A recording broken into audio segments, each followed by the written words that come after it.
बच्चों इस वीडियो में हम आपके लिए 5 नंबर वाला जो बायोलॉजी है, बायोलॉजी के जो 5 नंबर के क्वेश्चन आपके एग्जाम में पूछे जाएंगे, उसके लिए 10 सेलेक्टेड क्वेश्चन लेकर के आए हैं। इसमें से उम्मीद है कि आपका कल एग्जाम में देखने को जरूर मिलेगा क्वेश्चन। तो चलिए जल्दी जल्दी देख लेते हैं कि ये कौन कौन से क्वेश्चन हैं, आप इनको वॉच कर लीजिए। और एक चीज और है, थोड़े थ्योरेटिकल पार्ट है इसमें, इसलिए फिगर और वगैरह इन सबको कम समय में बनाने के लिए हम क्या करेंगे, स्क्रॉल डाउन कर रहे हैं और आप इसको पॉज कर करके वीडियो को पढ़ लीजिएगा, है ना। ये कौन कौन से क्वेश्चन है इनको देख लीजिएगा, आंसर भी सब इसमें है। देखिए शुरू करते हैं। पहला क्वेश्चन, वृक्काणु या नेफ्रॉन जिसको बोलते हैं, जो नस वाला पार्ट होता है, किडनी जिसको बोलते हैं, है ना। किडनी हिंदी में वृक बोलते हैं, वृक, लेकिन उसका जो नर्वस सिस्टम होता है वृक का, उसको हम लोग नेफ्रॉन बोलते हैं इंग्लिश में, या हिंदी में वृक्काणु उसी को बोला जाता है। तो उस नस वाले सिस्टम का आपको फिगर बनाना है। तो यहाँ पे देखिए फिगर यहाँ पे आपको रख दिया हुआ है, इससे आप देख लीजिएगा ये सिस्टम आपका बना हुआ है। वृक धमनी सब पार्ट से लिखे हुए हैं, आप देख लीजिएगा। किडनी में ये इस तरह से गुच्छ होता है ना। वृक धमनी की सिरा ये आपको दिख रहे हैं, इसको बोमन संपुट बोलते हैं, इसको कोशिका गुच्छ यहाँ, और ये जो ऊपर में रहता है इसको बोमन संपुट, कोशिका गुच्छ ये देखिए। और ये वृक्क सिरा होता है, इसको, ये सारे पार्ट्स के नाम लिखे हुए हैं, आप इनको देख लीजिएगा। और ये जिसमें आपको ये फ्लो वाली ये ट्यूब दिख रही है, ये दिख रहे हैं, इसका संग्राहक वाहिनी बोलते हैं। वृक्क धमनी है, धमनी का मतलब होता है एक नस होती है, ये इस तरह से घिरी हुई है, देख रहे हैं आप। तो इस फिगर को देख करके आप समझ करके इसको बना लीजिएगा बच्चों। अब मनुष्य में दोहरे परिसंचरण की व्याख्या देखिए, इसमें जो है ये है, मानव में रुधिर प्रत्येक चक्र में हृदय में से 2 बार गुजरता है, इसे ही द्विपरिवहन कहते हैं। ये 2 तरह का होता है, सिस्टमिक परिवहन और पल्मोनरी परिवहन। इसको आप, मैं धीरे धीरे स्क्रॉल डाउन कर रहा हूँ, आप पढ़ते जाइए। देखिए ये वेरी इंपॉर्टेंट क्वेश्चन है, वेरी वेरी इंपॉर्टेंट। ये एक्चुअली पहला, दूसरा, तीसरा, चौथा, शुरू के 4-5 क्वेश्चन काफी इंपॉर्टेंट है। पीछे वाले भी सारे इंपॉर्टेंट ही, ऐसा नहीं है कि आप उनको नहीं देखेंगे, इंपॉर्टेंट नहीं कर रहे हैं। उन क्वेश्चन पे आप निगाह नहीं डालते हैं जो हम पीछे रखे हुए हैं, और वो क्वेश्चन आ जाते हैं और आते हैं बच्चों, ऐसा नहीं। और उनमें से देखने को मिलेगा जो डार्विनवाद वगैरह क्वेश्चन है, वो सब क्वेश्चन आपसे आते हैं, वो सब आपको पीछे मिलेंगे। देखिए समझात और समरूप अंगों का उदाहरण, ये 3 नंबर में भी पूछ लिया जाता है कई बार। समझात अंग किसे कहते हैं, समरूप अंग किसे कहते हैं, और ये दोनों मिला करके ये 5 नंबर में पूछ लिया जाता है बच्चों, और काफी इंपॉर्टेंट है।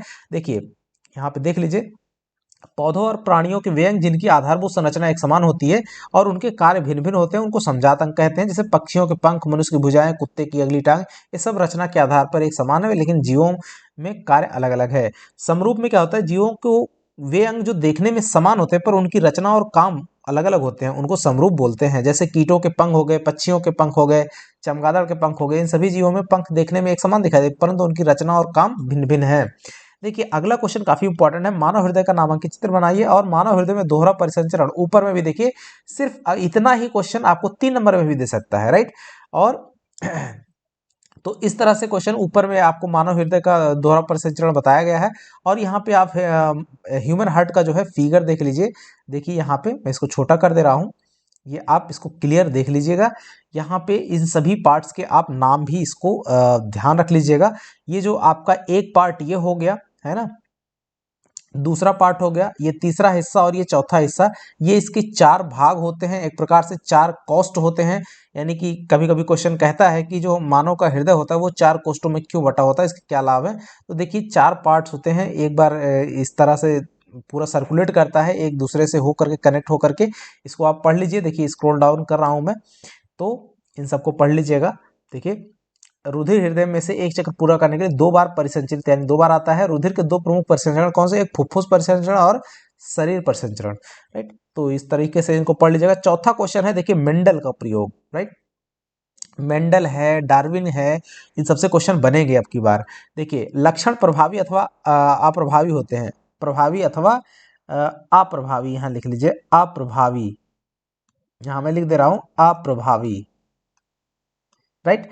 तो ये अप्रभावी है, इसको पढ़ लीजिएगा, सही कर लीजिएगा। विभिन्न लक्षण स्वतंत्र रूप से वंशानुगत होते हैं, ये अलग अलग क्वेश्चन आते हैं, ये 2 या फिर 3 नंबर में ये क्वेश्चन पूछ लिया जाता है अलग से भी, राइट। अगला देखिए, ये देखिए इसका आंसर आप देख लीजिए बच्चों। अब चूंकि समय बहुत कम है इसलिए हम इसको पूरा रीड करके आपको समझा नहीं पा रहे हैं, है ना। आप धीरे धीरे, मैं इसको ऊपर कर रहा हूं, आप इसको पढ़ लीजिएगा। ये सभी क्वेश्चन बहुत ही सुपर डुपर क्वेश्चन है। 5 नंबर देखिए, ये है सिद्ध करें कि बच्चे का लिंग निर्धारण इस बात पर निर्भर करता है कि उन्हें अपने पिता से किस प्रकार का गुणसूत्र प्राप्त हुआ है। और दूसरा क्वेश्चन है इसी में, चमगादड़ के पंख और पक्षियों के पंख समरूपंक कैसे हैं। ये क्वेश्चन काफी इंपॉर्टेंट है, अलग से भी आ जाता है 2 या 3 नंबर में। देख लीजिए ये सब क्वेश्चन के आंसर हैं।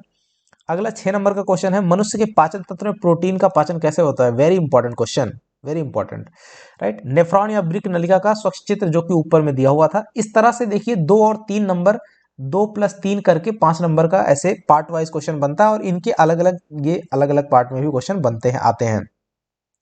देख लीजिए मनुष्य में लार में जो टाइलिन नामक एंजाइम पाया जाता है जो स्टार्च को माल्टोज में पचाता है। इस प्रकार भोजन में उपस्थित कार्बोहाइड्रेट का पाचन शुरू हो जाता है। तो इसको आप पढ़ लीजिएगा अच्छे से, है ना, यहाँ तक ये काफी इंपॉर्टेंट है। वृक्काणु की संरचना ऊपर में भी बताई गई, यहाँ पर भी है फिर से। देखिए जीन क्या है, वेरी इंपॉर्टेंट क्वेश्चन। जीन क्या है, आनुवांशिकता में इसकी क्या भूमिका होती है, और डार्विन के विकास सिद्धांत की व्याख्या करिए। वेरी इंपॉर्टेंट क्वेश्चन, कई बार आया हुआ है। देखिए तो इसको आप पढ़ लीजिएगा। जीन जो होता है डीएनए में पाए जाने वाला आनुवांशिक गुणों का वाहक होता है। किसी भी जीव में वंशागत लक्षण जीन के द्वारा ही संचरित होते हैं, यानी एक पीढ़ी से दूसरी पीढ़ी में जो जाते हैं, राइट।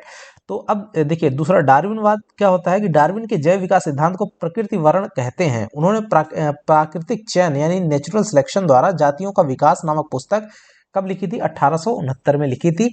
यह निम्न तथ्यों पर आधारित थी। कौन कौन से फैक्ट थे, जीवों में संतान उत्पत्ति की प्रचुर क्षमता, जीवन संघर्ष, प्राकृतिक वर्ण और योग्यतम की उत्तरजीविता, वातावरण के प्रति अनुकूलन और नई जातियों की उत्पत्ति, राइट। और इसको पढ़ लीजिएगा। डार्विन ने बताया कि सभी जीवों में जनन की प्रचुर क्षमता होती है परंतु जीवों की संख्या सीमित रहती है। इसका कारण है उनमें जीवन संघर्ष। यह संघर्ष वातावरणीय तथा अंतरजातीय होता है। जीवों में लाभदायक विभिन्नताएं वंशागत होती हैं।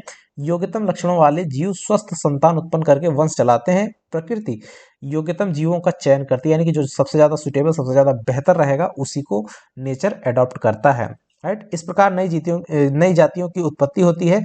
प्रकृति चयन का सिद्धांत इस बात का वर्णन नहीं कर पाता है कि किस प्रकार परिवर्तन उत्पन्न होते हैं था इसका एक पीढ़ी से दूसरी पीढ़ी में ट्रांसफर कैसे होता है, जबकि विकास के संश्लेषणात्मक सिद्धांत इस बात को जेनेटिक परिवर्तन के आधार पर वर्णित करता है। अगला क्वेश्चन है 8 नंबर, हीमोग्लोबिनहीनता के कारण हमारे शरीर पर क्या प्रभाव पड़ता है। स्तनधारियों में ऑक्सीजनित तथा डीऑक्सीजनित, यानी कि शुद्ध और अशुद्ध, ऑक्सीजनित मतलब होता है शुद्ध रक्त और डीऑक्सीजनित ब्लड का मतलब होता है अशुद्ध रक्त, को पृथक करना क्यों आवश्यक है। और दूसरा इसी क्वेश्चन में है, ये पूरा 5 नंबर का है। देखिए मानव हृदय का चित्र बनाया था, उसके भागों का ऊपर में दिया हुआ है क्वेश्चन, वहां से देख लीजिएगा। यहाँ पे मैंने का वाले का आंसर लिखा हुआ है, राइट, और फिगर ऊपर में ह्यूमन हार्ट का है, वहां से देख लीजिएगा।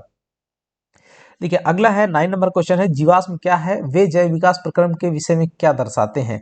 काफी इंपॉर्टेंट क्वेश्चन है। ये सब ऐसे क्वेश्चन है, छुपा रुस्तम क्वेश्चन समझ लीजिए कि ये आ जाएंगे आपको पता नहीं चलेगा वो क्या है, यानी कि आके ऐसे चले जाएंगे आपको पता भी नहीं चलेगा, आप इसको देखना भी नहीं पसंद करोगे आप अपने एग्जाम पेपर में भी, राइट। ये एकल जीव, लेकिन आप पढ़े रहिएगा तो जरूर इसके बारे में कुछ ना कुछ लिख लीजिएगा, और मजबूरी रहेगी कि आपको लिखना ही पड़ेगा। आगे देखिए, लाखों अथवा हजारों साल पहले, ये सब आप पढ़ लीजिए, है ना।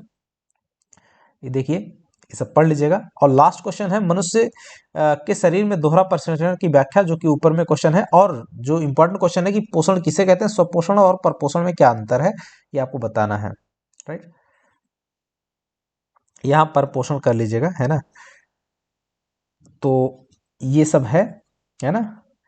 आई होप कि आपको ये वीडियो मददगार साबित होगा, है ना। इसमें ज़्यादा हमने एक्सप्लेन तो नहीं किया, लेकिन आपको ये क्वेश्चन कौन कौन से ज़्यादा खास हैं वो आपको हम लेकर के आएंगे जल्द ही, ऑब्जेक्टिव और 2 नंबर वाले क्वेश्चन ही।